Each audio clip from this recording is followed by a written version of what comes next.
On this day in history, April 22nd, 1500, Portuguese navigator Pedro Álvares Cabral lands in Brazil. The discovery of Brazil. Included in the following is an excerpt from the 1944 edition of the Encyclopedia Britannica going over the history of the discovery and settlement of Brazil. The discovery and early settlement of Brazil appears in the larger perspective of history as episodes in the great movement of Portuguese colonial expansion of the East. Vasco da Gama's discovery of an all-water route to the Indies and Spice Islands by the Cape of Good Hope in 1498 led the Portuguese crown to dispatch to India an imposing armada under Pedro Álvares Cabral, whose sailing directions had been drawn up by great Vasco himself. To avoid the calms off the Gulf of Guinea, Cabral bore so far to the west that on April 22, 1500, the mainland of South America was sighted and the region was promptly claimed by Portugal, as it lay well within the zone assigned Portugal by the Treaty of Tordesillas, 1494. The coast of Brazil had been touched early in the year 1500 by the Spanish navigator Vicente Yanez Pinzon, but the Spanish crown made no effort to follow up the discovery. Portugal's new possession was at first called the Island of the True Cross, a name soon abandoned in favor of Brazil after the valuable dyewood in which the country abounded. The tidings of Cabral's discovery aroused great enthusiasm and further explorations were undertaken. According to the generally accepted account, the first of these expeditions, which set sail on May 10, 1501, had as its pilot Amerigo Vespucci, who had already been once and possibly twice to the New World.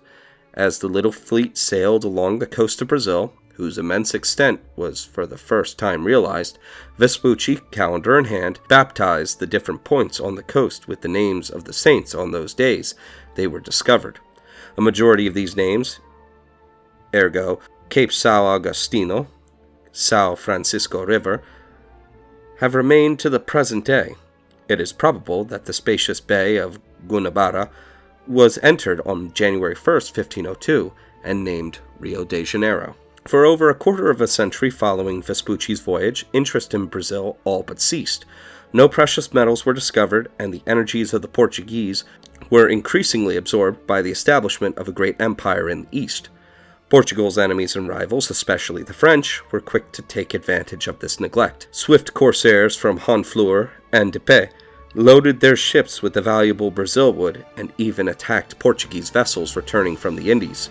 Brazil became a sort of no-man's land over which the Portuguese crown wielded only a shadowy control. This apathy ended, however, with the ascension of John III, 1521 to 1557, and the center of gravity in colonial affairs gradually shifted from Asia to America. The first systematic effort to establish an organized government in Brazil was made in 1532. Brazil was divided into 15 hereditary captaincies, or fiefs, extending 50 leagues along the coast and an indefinite distance inland. These grants were distributed to favored persons, chiefly courtiers, who took name of donatarios.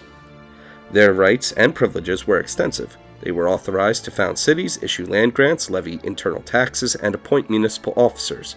To the crown was reserved the right to impose export taxes and the monopoly of Brazil wood and spices. The captaincy system failed to realize the hopes of the crown. Only 10 of these fiefs were occupied by their owners, and of these only 2 were really successful. The most flourishing of the settlements was that of São Vicente, south of the present city of Santos. This had been granted to Martim Afonso de Sousa, who in 1530 had explored the coast as far south as the La Plata estuary and had penetrated for some distance into the interior. By the middle of the century, the captaincy had a population of some 5,000, including the growing port of Santos and the town of São Paulo, over the edge of the Serra do Mor, on the fertile plateau of Piratininga. In northern Brazil, Duarte Coelho had converted the captaincy of Pernambuco into a great sugar-producing region. But the remaining captaincies were for the most part tragic failures. The donatarios were generally incompetent and tyrannical, and the struggling settlements were powerless against attacks of hostile Indians or the depredations of French corsairs.